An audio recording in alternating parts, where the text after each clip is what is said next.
Yo mga idol, musta? Mandragma Sports TV nga pala. Ating pag-usapan, Barangay Ginebra, Trade, Arvin Tolentino, babalik sa kupunan ng Barangay Ginebra at Justin Brownlee.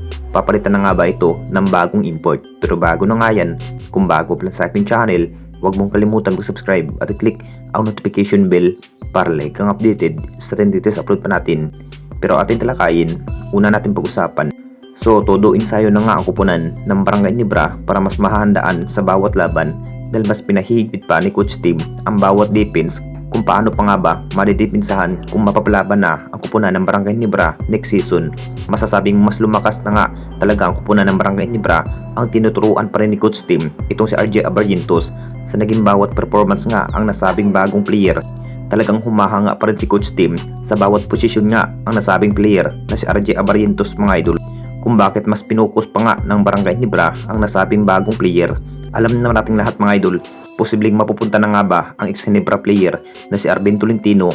Mas nagka-interested nga ang kupunan ng Barangay Ginebra dito mga idol kay Arvin Tolentino na mapupunta muli sa kupunan ng Barangay Ginebra dahil malapit na rin magtatapos ang kontrak ni Arvin Tolentino sa kupunan ng Northport Batangas. Mas kumpiyansa pa rin ng ating Barangay Ginebra dito mga idol. Baka gagawing free agent itong si Arvin Tolentino sa kupunan ng Northport Batangas at kunin ng Barangay Ginebra na parang nanghihinayang pa rin ang kupunan ng Barangay Ginebra dito mga idol kay Arvin Tolentino.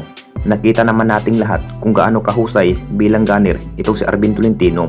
Masasabing may chance pa rin na makukumbak muli ang isang ex-Ginebra player kung makapagdesisyon na rin ng maayos ang Northport Batangas. At dito na naman tayo sa isa pa nating balita, Justin Brownlee. Papalitan na nga ba ito ng bagong import?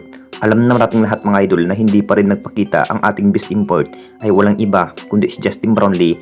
Kahit nag-iinsayo na nga ang kupunan ng Barangay Ginebra sa kanilang bawat practice, masasabing si Justin Brownlee pa rin ang hinihintay ng lahat kung kailan pa nga ba ito magpa-practice sa kupunan ng Barangay Ginebra. Sa naging status nga sa ating best import na si Justin Brownlee mga idol, masasabing mas hinahandaan pa rin ng ating Barangay Ginebra sa bawat practice dahil hindi na rin basta-basta kung walang gameplay ang ating home team ng Barangay Ginebra dahil mas Justin Brownlee pa rin ang magdadala sa opensiba. Marami pa rin ang nagsasabi mga idol na mapapalitan pa nga ba ito si Justin Brownlee ng bagong import ng Barangay Ginebra. Masasabing may possible pa rin mga idol na mapapalitan itong si Justin Brownlee ng bagong import ng Barangay Ginebra dahil na kay Justin Brownlee pa rin ang desisyon kung maglalaro pa nga ba ito bilang import ng Barangay Ginebra dahil mas nagpapahinga pa rin ng ating best import matapos binigyan nga ng magandang history ang Pilite Jaya mga idol. Talagang si Justin Brownlee pa rin ang masusunod kung maglalaro pa nga ba ito sa kupunan ng Barangay Ginebra at hindi. At maghanap na lang ang kupunan ng Barangay Ginebra ng bagong import para ipresenta nga ang kupunan ng Barangay Ginebra para sa paparating na next season. Anong masasabi ninyo mga idol tungkol sa ating video?